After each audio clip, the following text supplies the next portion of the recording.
Bismillahirrahmanirrahim. Assalamu alaikum to all my dear students. Welcome to Commerce World by Sir Farooq Adil.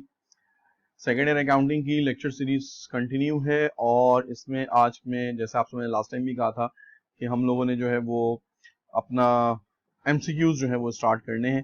तो second year के MCQs continue कर रहे हैं हम लोग। लास्ट लेसन नंबर 1 में हमने 20 एमसीक्यूज किए थे चैप्टर नंबर 1 से 4 तक, और अब मैं आपको मजीद इसके 20 एमसीक्यूज और करवा रहा हूँ ताकि आपका ये चैप्टर नंबर 1 से लेकर 4 तक जितनी भी चीजें हमने अभी तक की हैं वो आपका जो है वो कंप्लीट हो जाए और आप अपने टर्म एग्जाम्स के लिए जो है वो प्रॉपर तरीके से तैयार हो जाए।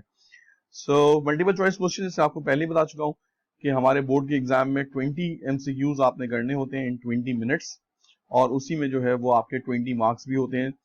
सो लेसन नंबर 2 है और ये चैप्टर नंबर 1 से लेकर चैप्टर नंबर 4 तक जो है वो कवर करेगा। चैप्टर नंबर 1 हमारा पार्टनरशिप फॉर्मेशन था, चैप्टर नंबर 2 हमारा जो है वो पार्टनरशिप आपका division of profit and loss, chapter number 3 retirement और चैप्टर नंबर 4 लिक्विडेशन। तो लिक्विडेशन तक अभी तक हम लोग जो है वो क्लास में चीजें कर चुके हैं।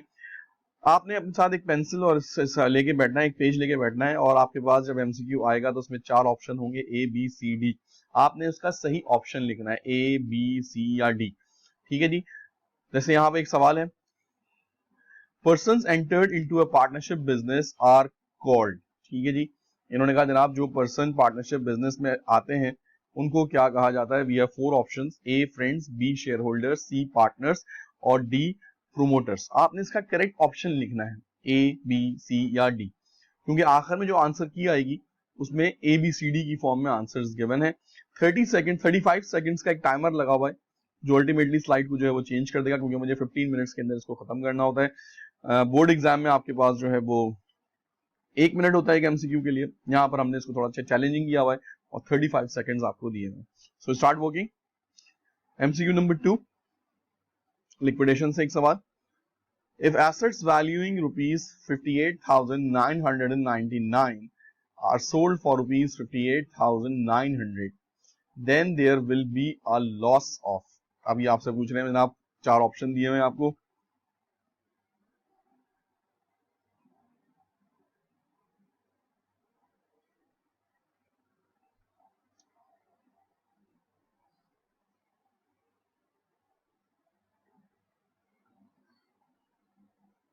Number 3, gain on liquidation will be। We have there 4 options, debited to partners account, credited to partners account, debited to cash account, credited to cash account। अगर लिक्विडेशन में गेन हो रहा होता है तो उसका क्या किया जाता है।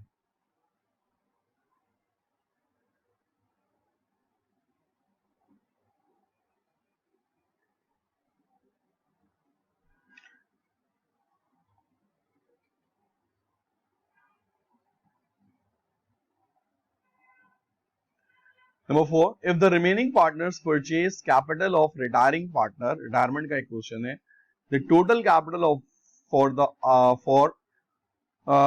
for the firm, यहाँ पे बीच में फर्म होगा, for the firm after his retirement would be। जनाब आपसे पूछ रहे हैं कि क्या होगा कंपनी का कैपिटल उसकी रिटायरमेंट के बाद। It will remain constant, it will decrease, increase या फ्लक्चुएट। अगर आपको लग रहा है कि आपके पास टाइम कम है तो आप वीडियो को पॉज कर सकते हैं और पॉज करने के बाद इसका आंसर लिखिए और देन उसके बाद प्ले करिए, तो डेफिनेटली आपको जो है वो आसानी हो जाएगी इसको करने में। सेकेंडली ये है कि आप जब आप ये कर लें तो आंसर की देखने से पहले आप इस वीडियो एक दफा रिवाइंड कर लीजिएगा, तो फिर आप शुरू से जो आपके एमसीक्यूज रह गए वो भी आप कर सकते हैं। This is intangible asset, land, goodwill, equipment, building। a very easy one। हमने रिटायरमेंट में भी गुडविल डिस्कस की थी।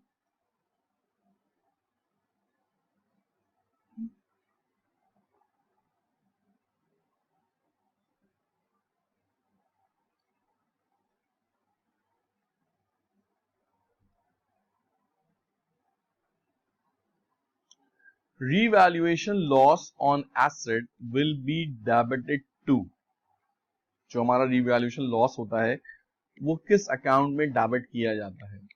Liability account, asset account, partners capital account या cash account.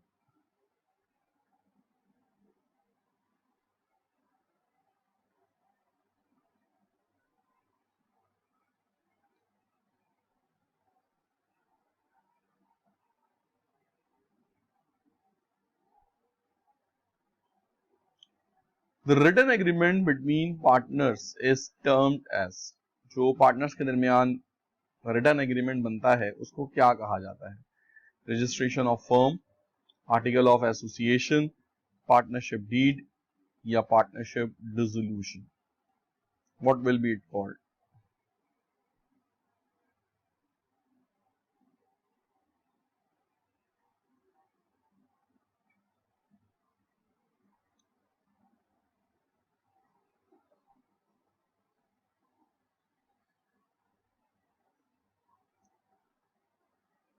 If assets are sold at more than the book value, realization account will be, अगर assets जो है हमारे पास वो मार्केट में अपनी वैल्यू से ज्यादा में सेल हो तो रियलाइजेशन अकाउंट को क्या करना पड़ेगा? Credit, debit, sometime debit sometime credit, या फिर not to be recorded, realization record ही नहीं होगी। You have to choose the correct option A B C D, क्योंकि ऑप्शन जो आंसर की में है वो ए बी सी डी के साथ है।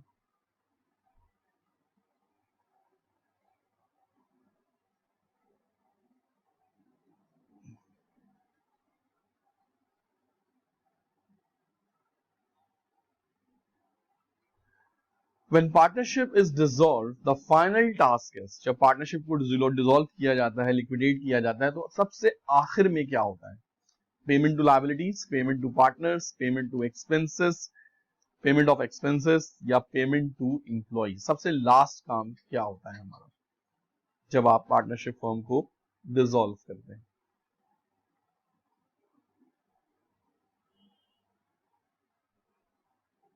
Number 10, we are halfway through. The account debited on disposal of assets by less than their book value is called realization gain, realization loss, revaluation gain, revaluation loss. जब asset को dispose of किया जा रहा होता है, cell किया जा रहा होता है और एसेट अगर अपनी बुक वैल्यू से कम में सेल हो तो हम कौन सा अकाउंट यूज करते हैं? रियलाइजेशन गेन यूज करते हैं, लॉस यूज करते हैं, रिवैल्यूएशन गेन यूज करते हैं या रिवैल्यूएशन लॉस यूज करते हैं?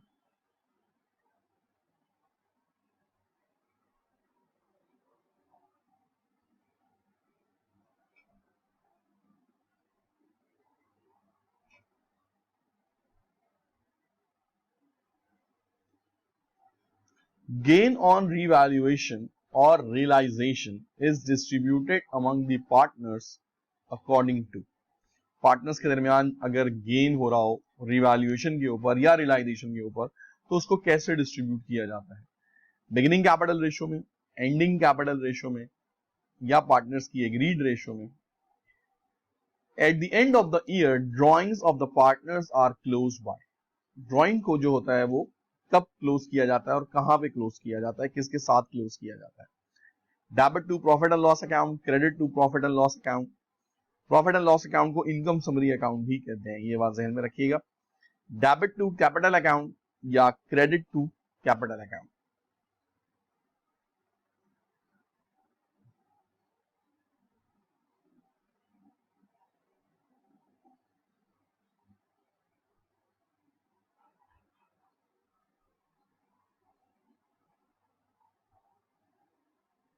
Number 13, this is irrelevant item in income summary account of the partnership firm. Income summary से मुराद यहां पर इनकी इनकम डिस्ट्रीब्यूशन समरी है, ठीक है जी। तो इस एमसीक्यू में इनकम समरी से मुराद इनकम डिस्ट्रीब्यूशन समरी है। पार्टनर्स के करंट अकाउंट, पार्टनर्स के capital account, interest on partners account या रीवैल्यूएशन अकाउंट? जो हम टी अकाउंट बनाते हैं, income distribution income summary account बनाते हैं साल के एंड में, उसमें जो है वो कौन सा अकाउंट इररेलेवेंट है? 14 पे आ जाते हैं।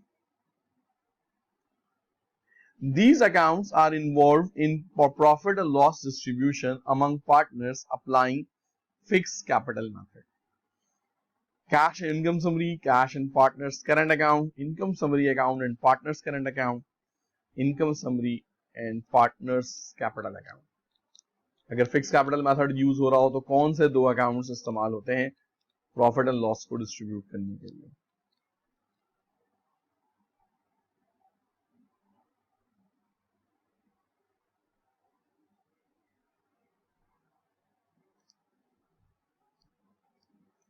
ओके जी, very easy one.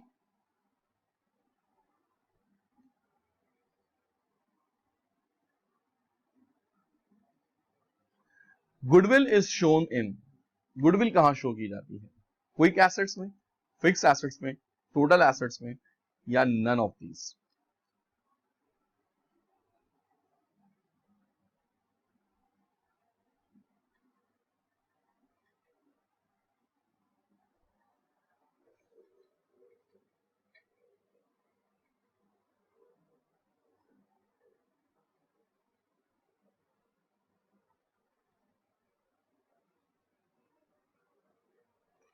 Sixteen. In case of liquidation, the firm's assets are. अगर लिक्विडेशन हो रही हो तो कंपनी के एसेट्स क्या किए जाते हैं? डोनेटेड, डिस्ट्रीब्यूटेड, सोल्ड, या रीवैल्यूड? क्या किया जाता है देख के बताइए जरा सोच के. आपने ऑप्शन लिखना है ए बी सी डी, क्योंकि आंसर की जो है वो ए बी सी डी की फॉर्म में मौजूद है.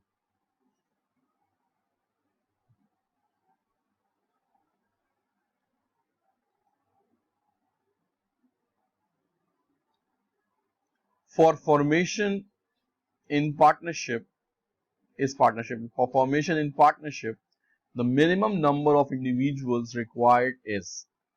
बहुत आसान सी बात है. आई होप कई दफा आप लोगों ने पढ़ा होगा. पार्टनरशिप बनाने के लिए कितने लोगों की कम से कम जरूरत पड़ती है? 2, 5, 10 या 40?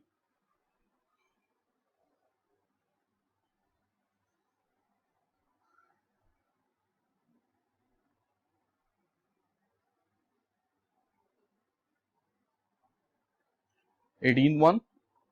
This is prepared under fix capital method. Fix capital method में कौन से अकाउंट्स बनाए जाते हैं? Capital account, current account, capital and current both, none of these. So we are on the 18th one. इसके बाद सिर्फ 2 एमसीक्यू और हैं, तो आपका ये 420 एमसीक्यूज आपके जो है वो कंप्लीट हो जाएंगे इस लेसन के भी.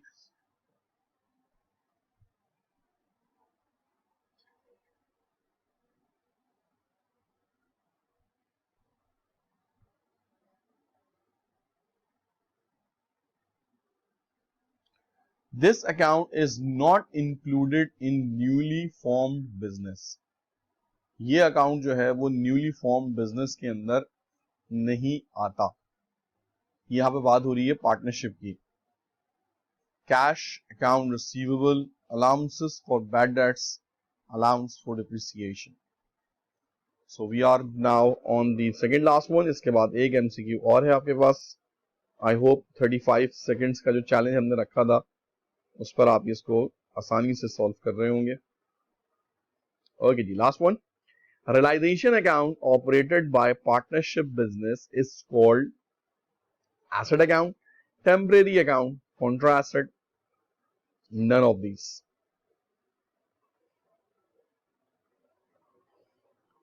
So यहां पर आगे आपका जो है एमसीक्यू खत्म होगा. इसके फौरन बाद जो है वो आपकी आंसर की आपके सामने आ जाएगी, तो आपने अपने आंसर्स को वेरीफाई करना है. आई होप कि आपने ABCD की फॉर्म में लिखा हुआ होगा.